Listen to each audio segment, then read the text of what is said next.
സുവർണ കഥകളിലേക്ക് സ്വാഗതം. കഥ പപ്പി പാസിഫൈ. എഴുതിയത് ഐശ്വര്യ കമല.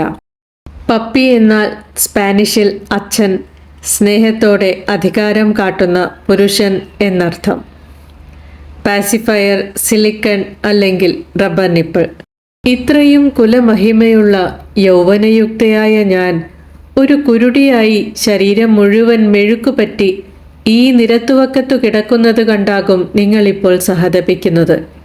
എന്നാൽ പ്രിയപ്പെട്ടവനാൽ പേർത്തും പേർത്തും സ്നേഹിക്കപ്പെട്ടുകൊണ്ടേയിരുന്ന മഹിളാരത്നമായി ആ വലിയ വീട്ടിൽ കഴിഞ്ഞുകൂടാൻ ഇവൾ ഇത്രയും സർക്കസുകൾ കാട്ടിയല്ലോ എന്നോർത്താകും നിങ്ങൾ വേദനിക്കുക എന്നെപ്പറ്റി മുഴുവൻ അറിയുമ്പോൾ. തീർച്ച. കഥ തുടങ്ങുന്നത് 8 മാസങ്ങൾക്ക് മുമ്പാണ്. അന്നൊക്കെ എല്ലാ പുലർച്ചകളിലും ഈയുള്ളവൾ അയാൾ ഉണരുന്നതും കാത്ത് കട്ടിലിനു കീഴെ കൂനിപ്പിടിച്ചിരിക്കും. ഉണർന്നെഴുന്നേൽക്കുന്ന അയാളുടെ കാലുകളിൽ ഭയഭക്തി ബഹുമാനത്തോടെ നെറ്റിമുട്ടിക്കും. ഇക്കാലത്ത് ഏതെങ്കിലും പെണ്ണുങ്ങൾ ഇவ்விധം ചെയ്യുമോ? അതാണ് ഞാൻ. എന്നാൽ അയാളോ ശ്രദ്ധിക്കുക പോലുമില്ല. എഴുന്നേറ്റു നേരെ ബാത്റൂമിലേക്ക്, പിന്നെ ഹാളിൽ. പത്രം കൊണ്ട് മുഖം മറച്ചൊറ്റയിരിപ്പ്. പാവം ഞാൻ. അവഗണനയ്ക്കുമില്ലേ ഒരു പരിധി? ഒന്ന് നോക്ക് മനുഷ്യ എന്ന ഭാവത്തിൽ ഹാളിനു കുറുകെ അരയിളക്കി തലങ്ങും വിലങ്ങും നടക്കും. കാറ്റ്വാക്കിൽ കണ്ണുടക്കാത്ത പുരുഷന്മാരുണ്ടോ? ഉണ്ടെന്നേ. ഈ കഠിന ഹൃദയൻ. ഞാൻ തൊണ്ടയിൽ എന്തോ പെട്ട പോലെ വിമ്മിഷ്ടപ്പെടും. സുന്ദരിയായ എന്നെ തരിമ്പും പരിഗണിക്കാത്ത അയാളുടെ മുഖത്തു തന്നെ നോക്കിയിരിക്കും. അങ്ങനെയിരിക്കെ എനിക്കങ്ങു ദേഷ്യം വരും. ഇനി ഞാൻ പിന്നാലെ വരില്ല, നോക്കിക്കോ എന്നുറപ്പിച്ച് അടുക്കളയിലേക്കോടും. പക്ഷേ നിമിഷങ്ങൾക്കുള്ളിൽ പൊട്ടിത്തകർന്നു ദേ കിടക്കുന്നു. പിന്നെയും ആ മുഖമോർത്ത് പ്രണയവിവശ. പിടിവിട്ട് അടുക്കളവാതിലിനിടയിലൂടെ പാളി നോക്കിപ്പോകും.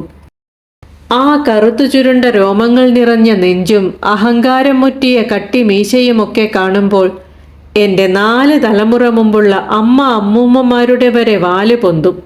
പിന്നല്ലേ ഈ യൗവനയുക്ത. വൈകുന്നേരം അയാൾ ജോലി കഴിഞ്ഞു വരുമ്പോൾ ഓടി കുറുകെ നിന്ന് ശകാരം വാങ്ങിക്കൂട്ടും. അയാൾ കുളിച്ചിറങ്ങിയ കുളിമുറിക്കു മുന്നിലെ ചവിട്ടിയിൽ അയാളുടെ മണം ആസ്വദിച്ച് ചുരുളും. ഉറങ്ങുന്ന അയാളുടെ പുതപ്പിനടിയിലേക്ക് നൂഴ്ന്ന് ആ നേർത്ത ചൂട് പറ്റി അങ്ങനെ കിടക്കും. കണ്ണടച്ച് ആ കക്ഷം മണക്കും. അയാൾ ഉണരുമ്പോഴോ കിടക്കയിൽ മീൻ പോലെ പിടയും. ഒരു അതിസുന്ദരി കിടക്കയിൽ അതീവ പ്രലോഭനപരമായി പിടയുമ്പോൾ ഏതു കൊടും തപസ്യയുമൊന്നിളകേണ്ടതല്ലേ? പക്ഷേ ഇവിടെയോ 4 ആട്ടും ഒരു ചവിട്ടും. ഇങ്ങനെയൊക്കെ അപമാനിക്കപ്പെടുമ്പോൾ പൊള്ളുന്നത് എൻ്റെ മെസ്സപ്പൊട്ടോമിയ മുതൽ ലണ്ടൻ വരെ നീളുന്ന സുവർണ പാരമ്പര്യമാണെന്നോർക്കണം. വേലിക്കിടയിലൂടെ നൂഴ്ന്നിറങ്ങുകയും കണ്ണു തെറ്റിയാൽ അടുക്കളയിൽ കയറി കക്കുകയും 6 മാസം കൂടുമ്പോൾ പെറ്റുകൂട്ടി കോലം തിരിയുകയും ചെയ്യുന്ന നിങ്ങൾ കണ്ടുശീലിച്ച പൊട്ടിപ്പൂച്ചയൊന്നുമല്ല ഞാൻ. പുരാതന മെസ്സപ്പൊട്ടോമിയൻ ചരിത്രരേഖകളിൽ വരെ പരാമർശമുള്ള സമ്പത്തിൻ്റെയും പ്രൗഢിയുടെയും രാജചിഹ്നമായ സാക്ഷാൽ പേർഷ്യൻ പൂച്ച. വെൺമേഘച്ചേലിൽ പതുപതുത്ത രോമങ്ങളുള്ള, പതിഞ്ഞു ചുവന്ന ചെറി മൂക്കുള്ള, നീല കണ്ണുകളുള്ള മാർജാര മന്ദാകിനി. പേർഷ്യയിൽ നിന്നും അമൂല്യ രത്നങ്ങൾക്കൊപ്പം ഞങ്ങളെയും കടത്തിയിരുന്നുവെന്നറിയുമ്പോൾ നിങ്ങൾക്ക് മനസ്സിലാകും ഞങ്ങളുടെ അന്തസ്. എന്തിന് സാക്ഷാൽ വിക്ടോറിയ രാജ്ഞി ഓമനിച്ചു വളർത്തിയിരുന്നത് എൻ്റെ വകയിലെ ഒരു അമ്മൂമ്മയായിരുന്നു. അതൊക്കെ പറഞ്ഞിട്ടിപ്പെന്താ കാര്യം? 8 മാസം മുൻപ് ഒരു പെറ്റ് ഷോപ്പിൽ ആഢ്യത്വമുള്ളൊരു വീട് കാത്തിരുന്ന എന്നെ ഒരു ബലാനോ കാറിൽ വന്നിറങ്ങിയ ബലവാൻ ഒരു വലിയ അപ്പാർട്ട്മെന്റിന്റെ 12ാം നിലയിലെ ഒരു ലക്ഷറി ഫ്ലാറ്റിലേക്ക് കൊണ്ടുപോയി. ബാൽക്കണി നിറയെ മണി പ്ലാന്റും വെള്ള കേട്ടനുകളും അടുക്കും ചിട്ടയുമുള്ള വീട്. വിവേകമുള്ള പൂച്ചയെന്ന നിലയിൽ വന്നുപെട്ട വീടിനെയും കുടുംബത്തെയും പറ്റിയുള്ള ഏകദേശ ധാരണ വളരെ വേഗം എനിക്ക് കിട്ടി. മുന്തിയ ഒരു കമ്പനിയിലെ വലിയൊരു തുക ശമ്പളം വാങ്ങുന്ന ഓഡിറ്ററാണ് വീട്ടുകാരൻ മനുവെന്നും ആയതിനാൽ തുച്ഛമായ വേതനത്തിന് അന്തിവരെ കഷ്ടപ്പെടുന്ന ജോലി എന്തിനെന്ന മനുവിൻ്റെ തീർപ്പിൽ 1 വർഷം മുൻപ് ജോലി കളഞ്ഞവളാണ് വീട്ടുകാരത്തി മീരയെന്നൊക്കെയുള്ള വിവരം ഞാൻ മണത്തു കണ്ടുപിടിച്ചു. ദിനവും ട്രിമ്മർ കൊണ്ട് അരികു കൂർപ്പിച്ച് ചേലിൽ എന്നെ വശം കെടുത്തുന്ന താടി, പ്രോട്ടീൻ പൗഡറും ജിമ്മിലെ ലോഹക്കട്ടകളും വാർത്തെടുത്ത ശരീരം, 916 പെരുമാറ്റം. നാടൊട്ടുക്ക് കൂട്ടുകാർ, കുടുംബത്തെ കണ്ണിലുണ്ണി. അതാണ് മനുവെങ്കിൽ വെളുത്തു മെലിഞ്ഞു നീണ്ട നഖങ്ങളുള്ള വളരെ പതുക്കെ സംസാരിക്കുന്നവളാണ് മീര. നിഗൂഢമായ മൂടിക്കെട്ടിയ മുഖം, ഇന്റർനെറ്റ് ദൗർലഭ്യത്തിൽ ബഫർ ചെയ്യുന്ന വീഡിയോ പോലെ അപൂർണമായ ചിരി. അവളുടെ കണ്ണിനു താഴെ കറുപ്പ് പടരാൻ തുടങ്ങിയപ്പോൾ ഒരു ഡോക്ടറെ കാണുകയും അയാളുടെ നിർദ്ദേശപ്രകാരം ഓമനിച്ചു വളർത്താൻ വാങ്ങിക്കൊണ്ടുവന്നതുമാണത്രേ എന്നെ. ആ ഡോക്ടറെ വഴിക്ക് വെച്ചെങ്ങാനും കണ്ടാൽ തളർന്നെത്ര അവശ നിലയിലെങ്കിലും ഒരു കടി ഉറപ്പ്. മനുവേട്ട, ഇവൾക്കെന്ത് പേരിടാം? വന്നെന്ന് മീര എന്നെ വാത്സല്യത്തോടെ മടിയിലിരുത്തി നെറുകയിൽ തടവിക്കൊണ്ട് ചോദിച്ചു. തെക്കേ മംഗലത്ത് ജാനകി മനുവർമ്മ, വീട്ടിൽ Janu. By the way, I am getting late. ഇനിയെങ്കിലും നീ ഇവിടെ ഒന്ന് പ്രോപ്പറായി എൻഗേജ്ഡ് ആകെ, ഓക്കെ? ധൃതിയിൽ ലാബ് ബാഗും ചുമതൂക്കി പുറത്തേക്ക് നടന്നെങ്കിലും അയാളുടെ ഹ്യൂഗോ ബോസ് പെർഫ്യൂമിന്റെ മത്തുപിടിപ്പിക്കുന്ന മണം എന്നെ കൊല്ലാതെ കൊന്ന്. ജാനകി മനുവർമ്മ, തലമുറകൾ സ്ഫുടം ചെയ്ത് കാത്തുസൂക്ഷിച്ച കുലമഹിമ ശിരസിൽ പേറിയ ശ്രേഷ്ഠ സ്ത്രീരത്നത്തിന്റെ പേർ. എന്റെ ചെവികൾ പിന്നിലേക്ക് കൂർത്ത് വാല് മുകളിലേക്ക് എഴുന്നു നിന്നു. ഈ വീടിന്റെ, അയാളുടെ സ്വകാര്യ അഹങ്കാരമായി ഞാനും മാറുകയാണ്. A cat need a name that's peculiar and dignified. Else, how can he keep up his tail perpendicular? ഏറ്റവും ആദരവർഹിക്കുന്ന ഒരു നാമം ലഭിച്ചില്ലെങ്കിൽ പിന്നെ എങ്ങനെയാണ് ഒരു പൂച്ചക്ക് അന്തസ്സോടെ വാലുയർത്തി നടക്കാൻ കഴിയുന്നത്? മീര എന്നെ തലോടിക്കൊണ്ട് ഇലിയറ്റിന്റെ നെയിമിംഗ് ഓഫ് കാറ്റ് എന്ന കവിത ചൊല്ലി. എടോ ജാനകി മനുവർമ്മേ, ഈ കവിത താൻ കേട്ടിട്ടുണ്ടോ? ഒരു പൂച്ചക്ക് 3 പേരുകളുണ്ടാകും. തെക്കേ മംഗലത്ത് ജാനകി മനുവർമ്മ എന്ന പോലെ നെടുനീണ്ട ഒരു കുടുംബ പേര്, പിന്നെ ജാനു എന്ന പോലെ ഒരു ഓമനപ്പേര്, പിന്നെ ഒന്ന് നിനക്ക് മാത്രം അറിയുന്ന, നീ നിന്നെ തന്നെ കണ്ടെത്തിയിടുന്ന ഒന്ന്. അത് അകലങ്ങളിൽ എവിടെയോ പ്രിയപ്പെട്ട എന്തോ മറന്നുവച്ചതോർത്ത പോലെ അവൾ പൊടുന്നനെ നിശബ്ദയായി. ഞങ്ങളിരുന്ന കറുത്ത സോഫയുടെ 4 കാലുകളും നിലത്തെ മാർബിൾ തകർത്തുള്ളിലെ മണ്ണിലെ കൽപ്പം പുതഞ്ഞു. ചുറ്റും മണ്ണിരകൾ ഞുളയ്ക്കുന്ന ചെമ്മണ്ണ് പുറത്തേക്ക് ചാടി. ആ വീടിന്റെ ചുവരുകളും നിലവും മുഴുവൻ കൂർത്ത ചില്ലുകൾ. പകൽ സൂര്യപ്രകാശം വന്നിരുന്ന അതേ അനുപാതത്തിലായിരുന്നു ഏകാന്തതയും ആ ഫ്ലാറ്റിൽ വന്നിരുന്നത്. രാവിലെ മനുവിന്റെ വ്യായാമവും ഓഫീസിൽ പോക്കുമൊക്കെയായി അല്പസ്വല്പമൊക്കെ ശബ്ദവിന്യാസത്തിന്റെ സാധ്യതയുണ്ടായിരുന്നു. പിന്നെ വെയിൽ പൊന്തുന്നതിനൊപ്പം വീട്ടിലെ മൂകതയും പെരുകിത്തുടങ്ങും. പപ്പി പാസിഫൈ എന്ന പോപ്പ് ഗാനം എപ്പോഴും ഹാളിൽ ചെറിയ ശബ്ദത്തിൽ മുഴങ്ങിക്കൊണ്ടേയിരിക്കും. അർത്ഥമറിയുന്ന 2 വാക്കുകളായതുകൊണ്ടാകാം ആ പാട്ടിനോടൊരു പ്രത്യേക സ്നേഹം. പപ്പി ഞാനും, പാസിഫയർ എൻ്റെ രണ്ടാനമ്മയുമാണ്. ജനിച്ചയുടനെ എന്നെ അമ്മയിൽ നിന്നും വേർപെടുത്തി കടയിലേക്ക് വിൽപ്പനയ്ക്ക് കൊണ്ടുവന്നതിനാലാകണം ഞാൻ എപ്പോഴും കരച്ചിലായിരുന്നു. സ്നേഹത്തിനായും പുറം ലോകത്തിനു കേൾക്കാനുമായി ഞാൻ ഉറക്കെ കരഞ്ഞു. കടയിലേക്ക് വരുന്നവർക്ക് അതൊരു ബുദ്ധിമുട്ടാകാതിരിക്കാനും ഒരു പെറ്റ് ഷോപ്പിന്റെ അന്തസ്സിനൊത്ത് ഒരു പാവക്കുട്ടിയെപ്പോലെ എന്നെ ഇരുത്താനുമായി കടയുടമ എൻ്റെ വായിൽ ഒരു പാസിഫയർ വച്ചു തന്നു. ഞാൻ അതെൻ്റെ അമ്മയാണെന്നോർത്ത് നിശബ്ദം അത് മൊത്തിക്കിടന്നു. പിന്നെ ഞാൻ ശബ്ദമുണ്ടാക്കിയതേയില്ല. മീര എന്നെ ആഴ്ചയിൽ 1 ഷാമ്പൂ തേച്ചു കുളിപ്പിച്ചു, മുടി ചീകി ഒതുക്കി. എന്നാൽ എൻ്റെ പ്രിയപ്പെട്ടവൻ്റെ കാര്യമാണ് കഷ്ടം. ആകെ ഒറ്റ തവണയാണ് അയാൾ എന്നെ തലോടിയത്, അതും മഴയുള്ളൊരു വൈകുന്നേരം. എന്നാൽ ഞാനോ ഒരു സ്വപ്നക്കടലിൽ എന്നോണം പുലിവർഗപ്പെരുമ ഓർമ്മിപ്പിക്കുന്ന, ഒരാളെയും കൂസാത്ത അയാളുടെ മീശ കൊണ്ട് എൻ്റെ ദേഹം മുഴുവൻ ഉരസുന്നതും എന്നെ ചേർത്തു പിടിച്ച് കൊഞ്ചിക്കുന്നതും ആ നെഞ്ചിലെ രോമക്കാടിനുള്ളിൽ പറ്റിച്ചേർത്ത് ചൂട് പകർന്നുറക്കുന്നതുമൊക്കെ ഭാവനയിൽ കണ്ട് ചവിട്ടുപായിൽ കണ്ണടച്ചങ്ങനെ സദാ കിടന്നു. ഇപ്പോൾ അതോർക്കുമ്പോൾ എന്തെങ്കിലും കിട്ടാനിടയുള്ള തലോടലിനു വേണ്ടി ചവിട്ടുപായിൽ കിടക്കാമായിരുന്നുവെന്ന് പോലും തോന്നുന്നുണ്ട്. ഏകാന്തതയെയും അയാളുടെ അവഗണനയെയും കാൾ എനിക്ക് അസഹനീയമായി തോന്നിയത് എൻ്റെ സ്വപ്നപുരുഷൻ മീരയോട് കാട്ടിയിരുന്ന സ്നേഹമായിരുന്നു. സാധനം വാങ്ങൽ, ബില്ലടയ്ക്കൽ, ബാങ്ക് ഇടപാടുകൾ തുടങ്ങി പുറം ലോകവുമായുള്ള സകല ക്രയവിക്രയങ്ങളും അയാൾ കൃത്യതയോടെ ചെയ്യും. അവൾക്ക് പുറത്തിറങ്ങേണ്ടതോ വെയില് കൊള്ളേണ്ടതോ ആയ ഒരു കഷ്ടതകളും താനായി ഉണ്ടാക്കില്ലെന്ന നിർബന്ധം അയാൾ പാലിച്ചു പോന്നു. ഞായറാഴ്ച വൈകിട്ട് ക്യാരം ബോർഡ് കളിക്കുമ്പോൾ കൂടി അടിച്ചു വീഴ്ത്തേണ്ട കട്ടകൾ അയാൾ തന്നെ വച്ചു കൊടുക്കും. സി മീര, അങ്ങനെയല്ല വെക്കേണ്ടത്. ഇപ്പോൾ നോക്ക്, ഹൗ വെൽ പ്ലേസ്ഡ്. ഇനിയൊന്ന് സ്ട്രൈക്ക് ചെയ്തേ. എങ്ങാനും ഒരു പാർട്ടി വീട്ടിൽ വന്നാൽ പാർട്ടിക്ക് മുൻപ് 1000 തവണ അയാൾ അവളുടെ സാരി നേരെയാക്കും. സത്യത്തിൽ ഏറെ അവഗണന നേരിടുന്ന പൂച്ച എന്ന നിലയ്ക്ക് ഇതൊക്കെ കാണുമ്പോൾ ഇന്നുവരെ ഒരു മൃഗവും ചെയ്യാൻ മുതിരാത്ത ആത്മഹത്യയിലേക്ക് വരെ എൻ്റെ ദുഃഖം പെരുകും. സി മീര, നിനക്ക് ഗൗൺ, ഫ്രോക്ക് ഒന്നും ചേരില്ല. അതല്ലേ ബേബി ഞാൻ വേണ്ടെന്ന് പറഞ്ഞത്. നോക്ക്, ഈ സാരിയിൽ നീ എത്ര റോയലാണെന്ന്. ലിപ്സ്റ്റിക് ഇങ്ങനെ ഡാർക്ക് ആകരുത്. എവിടെ പിങ്ക് ഷെയ്ഡ്? പെർഫെക്റ്റ്. ഇപ്പോഴാണ് you are my cute puppy. Come. പുന്നാരിച്ചു കൊണ്ടുപോകുന്നത് കാണുമ്പോൾ ഓടിച്ചെന്ന് കുറുകെ നിൽക്കാൻ തോന്നും. വേണ്ട, ആത്മാദരം എന്നൊന്ന് പൂച്ചകൾക്കെന്താ പാടില്ലേ? എങ്കിലും ഞാൻ പോലും അറിയാതെ നാവിൻ്റെ തുമ്പ് ചുണ്ടുകൾക്ക് വെളിയിൽ വന്ന് പ്രണയം കാത്തു കിടക്കും. പാർട്ടി കഴിഞ്ഞ രാത്രി പുലരുവോളം അയാൾ അവളെ സ്നേഹത്തോടെ ഉപദേശിക്കും. സി മോളു, ദാറ്റ് വാസന്റ് ഫണി. ജോജു ചേട്ടായിയുടെ മുഖം മാറിയത് ഞാൻ ശ്രദ്ധിച്ചു. ദിയയൊക്കെ കണ്ടോ? എന്ത് സൈലന്റ് ആൻഡ് എലഗന്റ് ആണ്. You should learn how to behave. പുലരാറാകുമ്പോൾ അവൾ തൻ്റെ ഓഡിറ്റ് കഴിഞ്ഞ ഷീറ്റ് വാങ്ങി 2 അപ്പോളജി ലെറ്റർ തിരിച്ചും കൊടുത്ത് ഉറങ്ങാൻ കിടക്കും. എന്നെപ്പോലെ കാണുന്നവരൊക്കെ ഒറ്റ സ്വരത്തിൽ പറയും, മനു എന്ത് കെയറിംഗ് ആണ്. എന്നും ഉച്ചയ്ക്ക് ഞങ്ങൾ 2 പേരും പപ്പി പാസിഫൈ കേട്ട് ഹാളിൽ കിടക്കും.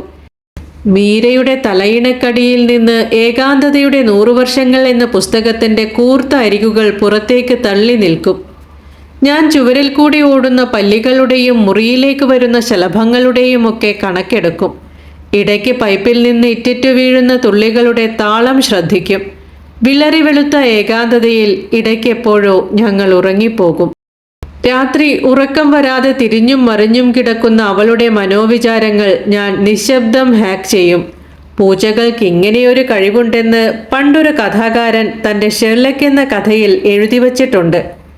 ഞാൻ കണ്ണുകൾ ഇറുക്കിയടച്ച് വൈഫൈ കണക്റ്റാകുന്ന പോലെ അവളുടെ മനോനിലയിലേക്ക് എൻ്റെ മീശയുടെ ആൻറ്റിന തിരിക്കും. അവൾക്ക് ചുറ്റും രാത്രിയുടെ ഇരുട്ടിൽ നിന്ന് പട്ടികൾ ഇറങ്ങി വരും. ഇരുൾ കൂമന്മാർ 360 ഡിഗ്രിയിൽ തല വട്ടം ചുറ്റിക്കും. പ്രകാശം ഇരുട്ടിൽ കലർന്നു കറുപ്പാകും. ഏകാന്തത കാറ്റിൽ നിന്ന് കിനിഞ്ഞ് ചുവരുകളിൽ മഞ്ഞു പരലുകൾ ഉതിർക്കും. അവ ഉറഞ്ഞുകൂടി അവിടമാകെ ഭീമൻ മഞ്ഞുകട്ടകൾ നിറയും. അവയ്ക്കിടയിൽ തണുത്തുറഞ്ഞു വേദന അറിയാതെ മരവിച്ചു മരിച്ച നീല ശവങ്ങൾ. അഴുകാതെ ജീവനുള്ള പോലെ വെളിപ്പെടുന്ന അവയ്ക്ക് ഷോക്കേസിലെ പാവകളുടെ മുഖങ്ങൾ.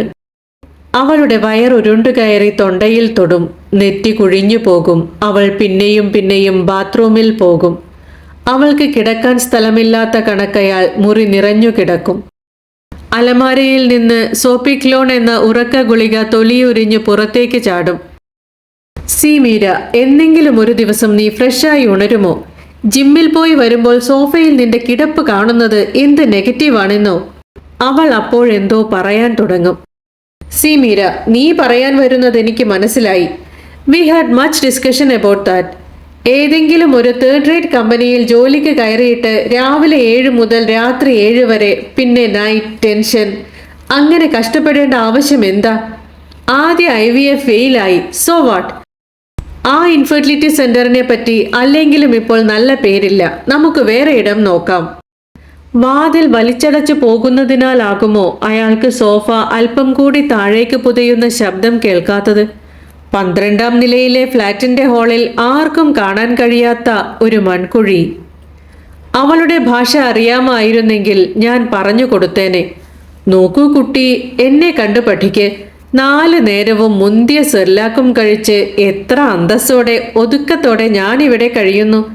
ആയതിനാൽ എൻ്റെ സൗന്ദര്യം നോക്ക്. വെള്ള രോമങ്ങളിൽ ഒരഴുക്ക് പറ്റിയിട്ടുണ്ടോ? ഞാൻ, മീരയുടെ അമ്മ, പ്രശസ്ത ബ്ലോഗർ, നന്മ നിറഞ്ഞ സിസിലി, അങ്ങനെ 1000 സ്ത്രീകൾ മീരയെ ഉപദേശിച്ചു. ഒരു തുറന്ന കരച്ചിലിലേക്ക് പോലും തുളുമ്പിപ്പോകാതെ മൂടിക്കെട്ടിയ മുഖവുമായി അവൾ ഷോക്കേസിലെ പാവക്കുട്ടികളെ പൊടി തുടച്ചു വച്ചു. ഒഴിഞ്ഞ ബിയർ ബോട്ടിലുകളിൽ ബോട്ടിലാട്ട് ചെയ്തും കർട്ടനുകൾ എന്നും മാറ്റിയും ദിവസങ്ങൾ പോക്കി. ബാൽക്കണിയിലെ വള്ളിപ്പടർപ്പുകൾക്കിടയിലെ തൻ്റെ നീണ്ട വിരലുകളുടെ ചിത്രം ഫേസ്ബുക്കിലിട്ട ദിവസം അവൾ ഒരു പാട്ട് പാടി. ഗസൽ ചക്രവർത്തി മെഹദി ഹസന്റെ ഗസൽ. സി മീര, എത്ര സബ്സ്റ്റാൻഡേർഡ് പരിപാടിയാണിതൊക്കെ. കഷ്ടം, ഇളക്കമെന്ന് പറയും നാട്ടുകാർ. ഇറ്റ്സ് ഓക്കെ, ഞാൻ അക്കൗണ്ട് തന്നെ ഡിലീറ്റ് ചെയ്തിട്ടുണ്ട്, പോരെ. പുലരും വരെ. പിന്നെയുള്ള ദിവസങ്ങളിൽ അവളുടെ മൊബൈലിൽ നിന്നും പുറം ലോകത്തിന്റെ കലമ്പൽ കടന്നു വന്നിരുന്ന എല്ലാ വാതിലുകളും അൺഇൻസ്റ്റാൾ ആയി. പാട്ടുകൾ പാടി റെക്കോർഡ് ചെയ്തിരുന്ന ആപ്പ് ദീർഘനിശ്വാസത്തിനൊപ്പം സംസ്കരിച്ചതും തൻ്റെ കഴുത്തിലെ സ്വനപേടകം താൻ വിഴുങ്ങിക്കളഞ്ഞുവെന്നവൾക്ക് തോന്നി. മനുഷ്യ സാന്നിധ്യം നശിച്ച മീരയുടെ ഫോണും ആ വീടിന്റെ മാർബിൾ നിലവും തണുത്തുറഞ്ഞു കിടന്നു. ആ ഫ്ലാറ്റിലെ പുറത്തേക്ക് തുറക്കുന്ന ജനാലകൾ ഒന്നായി ലോപിച്ചടഞ്ഞു. സി മീര, എനിക്കിങ്ങനെ അലഞ്ഞു നടക്കുന്നത് ഇഷ്ടമല്ല. എന്നാണ് പക്വത വരിക നിനക്ക്?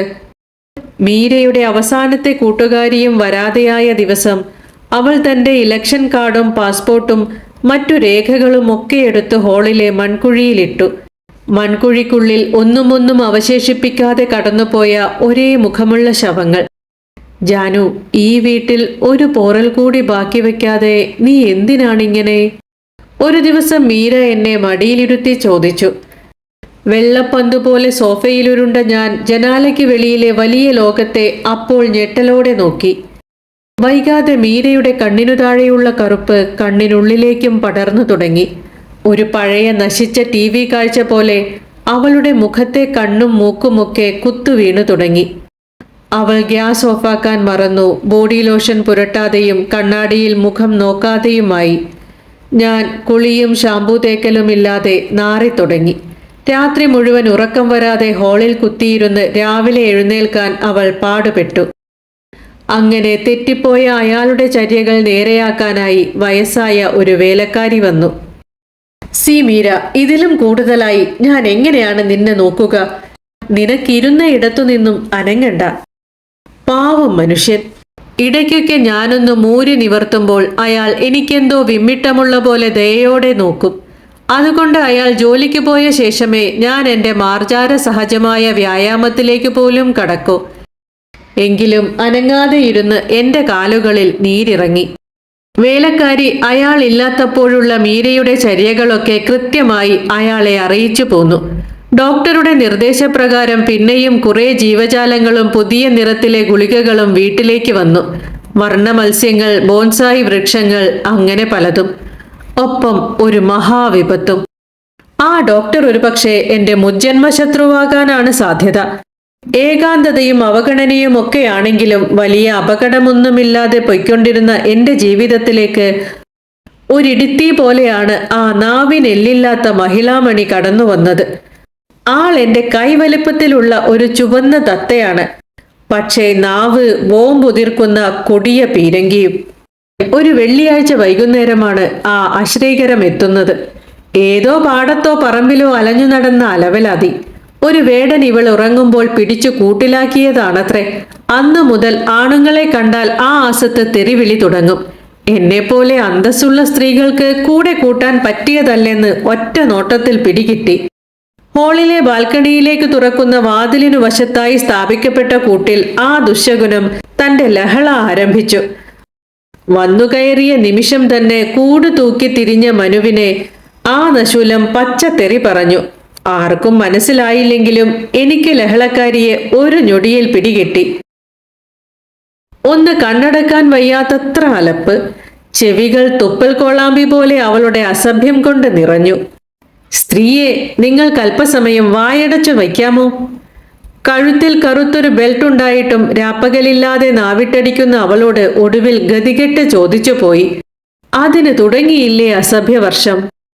എടി, എന്നെ ഈ കൂടുകാട്ടിയൊന്നും പേടിപ്പിക്കാൻ നോക്കണ്ട, തടിച്ചി പ്രേമരോഗി.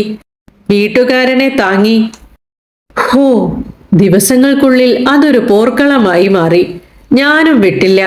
കഴിവിന്റെ പരമാവധി ശക്തിയിൽ മുരണ്ടു. നഖം കൊണ്ട് നിലത്തുപോറി അവളെ പേടിപ്പിക്കാൻ നോക്കി. അവളുണ്ടോ കുലുങ്ങുന്നു. പൂരപ്പാട്ടും ചിറകിട്ടടിയും. നിന്നെപ്പോലെയുള്ള അനാർക്കിസ്റ്റുകളോടൊന്നും തർക്കിക്കാൻ എന്റെ അന്തസ് അനുവദിക്കുന്നില്ല. സ്വർണം കൊണ്ട് കൂടുണ്ടാക്കി തന്നാലും നിന്നെപ്പോലുള്ള അലവലാദികൾക്കതിന്റെ മഹിമ അറിയില്ല. ആ നാശവുമായി ഇനിയൊരു സംസാരമില്ലെന്നുറച്ച ദിവസം ഞാൻ ഇത്രയും പറഞ്ഞു നിർത്തി. ആരാടി അനാർക്കിസ്റ്റ്? അങ്ങനെയൊന്നും എന്നെ വായടപ്പിക്കാൻ നോക്കണ്ട. ഈ നശിച്ച കൂട് ഞാൻ തകർക്കുകയും ചെയ്യും. നീ നോക്കി നിൽക്കെ പറക്കുകയും ചെയ്യും. അമ്പടി അടിമേ. അവൾ പിന്നെയും ആ വീട്ടിലെ തൂണിനോട് വരെ കലഹം തുടർന്നുകൊണ്ടിരുന്നു. കൂട്ടിൽ തന്നെ കാഷ്ടിച്ച് കുളിയും നനയുമില്ലാതെ വായിൽ തോന്നിയത് പറഞ്ഞു നടക്കുന്ന ആ അസത്തിനെ പോലെയാണോ? ടോയ്ലറ്റ് ട്രെയിനിങ് വരെ കിട്ടി ഇരുന്നിടത്തു നിന്നും ഒന്നിളകാൻ കൂടി 2 തവണ ചിന്തിക്കുന്ന രാജപാരമ്പര്യമുള്ള ഞാൻ? പിന്നീടുള്ള ദിവസങ്ങൾ ഒരു സംഘർഷം ഒഴിവാക്കാനായി ഞാൻ കഴിവതും ഒതുങ്ങി ചവിട്ടിയിൽ ചുരുണ്ടുകൂടാൻ തുടങ്ങി. എത്ര ഒതുങ്ങിയിട്ടും അവൾ കളിയാക്കൽ തുടർന്നുകൊണ്ടേയിരുന്നു. എന്നും രാവിലെ മനു പത്രം വായിച്ച് ഹാളിലിരിക്കുമ്പോൾ ആ കാലുകളിൽ കവിളുരുമ്മി സുഖം പിടിക്കുന്ന എന്നെ നോക്കി അവൾ ഉറക്കെ കൂവും. ആ നിമിഷം അവളെ അടിച്ചു നിലത്തിടാനുള്ള ദേഷ്യം തോന്നും. അങ്ങ് കൊമ്പത്തെ കൂട്ടിലല്ലേ? ആ ധൈര്യത്തിൽ എന്നെ അച്ചാലും മുച്ചാലും തെറിയും പറഞ്ഞ് കൂട്ടിലെ ഊഞ്ഞാലിലിരുന്ന ഒരാട്ടമുണ്ട്. സുഹൃത്തുക്കളെ, ഏറ്റവും സങ്കടകരമായ ദുർദിനങ്ങളായിരുന്നു അത്. ഇടയ്ക്കൊക്കെ നിലത്ത് സുഖമായി ചുരുളുന്ന എന്നോട് ആ മാന്യ മഹിളാമണി ആകാശത്തെപ്പറ്റിയും പറക്കുന്നതിനെ പറ്റിയും വീമ്പ് പറയും. ഇവളുടെ അതിസാമർഥ്യമൊന്നും നമ്മുടെ പ്രാണപ്രിയന് വലിയ പിടുത്തമില്ല എന്നതായിരുന്നു ഏക ആശ്വാസം. നാശത്തിന്റെ നാവ് തളർന്നു പോകാൻ വരെ ഞാൻ പ്രാർത്ഥിച്ചു. ഒടുവിൽ ഒരു ദിവസം ഒത്തുകിട്ടി. മനു പത്രക്കെട്ടുകൾ വയ്ക്കാനെടുത്ത മടക്ക് ഗോവണി ബാൽക്കണിയിൽ വച്ച് മറന്നു. ഞാൻ മെല്ലെ അതിൽ വലിഞ്ഞു കയറി കൂടിനരികിലെത്തി. ആയമ്മ ഊഞ്ഞാലിൽ ആടിയാടി ഉറക്കമാണ്. ഒറ്റ ചാട്ടത്തിന് കൂട് തകർത്ത് താഴെയിട്ടടിക്കുക, അതായിരുന്നു പദ്ധതി. 1, 2, 3 ഡിം. കണ്ണിലേക്കൊരു തീപ്പന്തം, ശേഷം കനത്ത അന്ധകാരം. ഇതിനു മുൻപ് ആ ഉരുമ്പട്ടവൾ ഏതോ കുൻഫു മാസ്റ്ററുടെ വീട്ടിലായിരുന്നത്രേ. ഉറങ്ങുകയായിരുന്നവൾ മിന്നൽ പോലെ തിരിഞ്ഞ് ഒറ്റ കൊത്ത്, ഒന്നല്ല 1/2 സെക്കൻഡിൽ 2 കൊത്ത്. എന്റെ 2 കൃഷ്ണമണിയും അവൾ വിഴുങ്ങിക്കാണും. നന്ദി മിത്രമേ, എനിക്കറിയാമായിരുന്നു നിനക്കേ ഈ കൂട് തകർക്കാൻ പറ്റുമെന്ന്. ഇരുട്ടിൽ പുളയുമ്പോൾ ഈ വാക്കുകളും പിടപ്പോടെ ദൂരേക്ക് തെന്നുന്ന ഒരു ചിറകിട്ടടിയും മാത്രമാണ് അവസാനമായി കേട്ടത്. വായനക്കാരെ, അതോടെ എന്റെ അവസ്ഥ ദയനീയമായി. കണ്ണിൽ നീരു കയറി പഴുപ്പ് നിറഞ്ഞു. ഇടയ്ക്ക് 1-2 തവണ വേലക്കാരി കണ്ണിൽ മരുന്നിറ്റിച്ചത് ഓർമ്മയുണ്ട്. ബാക്കിയായത് കനത്ത നിശബ്ദത. കൂരിരുട്ടിൽ മണം പിടിച്ചു ചവിട്ടി കണ്ടെത്തി അതിൽ ചുരുളുമ്പോൾ മീരയുടെ തേങ്ങൽ കേൾക്കാം. സി മീര, തന്നെ പോലെ ബോൾഡായ ഒരാൾ കരയുമോ? ഹാളിലെ വെട്ടിയൊതുക്കിയ ബോൺസായി പോലെ കരച്ചിലിനെ തേങ്ങലായും പിന്നെ ദീർഘനിശ്വാസമായും ഒക്കെ ഹരിച്ചു കൊണ്ടുവരാൻ അവൾ തത്രപ്പെടുന്ന ശബ്ദം കേട്ട് പിന്നെയും കുറേ നാൾ കിടന്നു. പൂർണ്ണ അന്ധതയിൽ, കൊടും മൂകതയിൽ അവിടെ ഒടുങ്ങിയേക്കുമെന്ന് തോന്നിയ ദിവസങ്ങളിൽ ഞാൻ കണ്ണുകൾ ഇറുക്കി അടച്ചെന്നിലേക്ക് ചുരുണ്ടു. എന്നെ പൊതിഞ്ഞ ആ അനാദിയായ ഇരുട്ടിൽ എൻ്റെ പ്രകാശം തിരിഞ്ഞു. When you notice a cat is in profound meditation, his mind is engaged in a rapt contemplation of the thought of his name. The name cat will never confess. എപ്പോഴെങ്കിലും തീവ്രമായ ധ്യാനത്തിൽ മുഴുകിയ പൂച്ചയെ നിങ്ങൾ ശ്രദ്ധിച്ചാൽ, നിമഗ്നമായ വിചിന്തനത്തിൽ അവൻ താൻ ആരോടും ഒരിക്കലും വെളിപ്പെടുത്താത്ത, തനിക്ക് മാത്രമറിയുന്ന തൻ്റെ ആ പേരിനെപ്പറ്റിയുള്ള ചിന്തകളിലാകും. മീര മുഴുവിക്കാതെ പോയ വരികൾ ഒടുവിൽ നേർത്ത ഒരു ചിരാത് കൊളുത്തി. 4 ദിവസങ്ങൾക്കിപ്പുറം എണ്ണവെഴുക്കു പറ്റിയ കണ്ണിൽ കൂടി മങ്ങിയ പ്രകാശം എൻ്റെ ഉള്ളിലെ കരിച്ചു കയറി. ഏറെ പരിചിതമായ ആ ഏകാന്തതയിലേക്ക് ഞാൻ സൂക്ഷിച്ചു നോക്കി. ഒരു മഞ്ഞുപാളിക്കപ്പുറമെന്ന പോലെ തെളിമയറ്റ് ഞാൻ ആ കാഴ്ച കണ്ടു. ബാത്റൂമിലെ ചില്ല് ഷവർ കൂട്ടിൽ ഒരു നനഞ്ഞ തോർത്തിൽ അവൾ തണുത്ത കാറ്റിലേക്ക് കാലുകളാട്ടി തൂങ്ങിയാടുന്നു.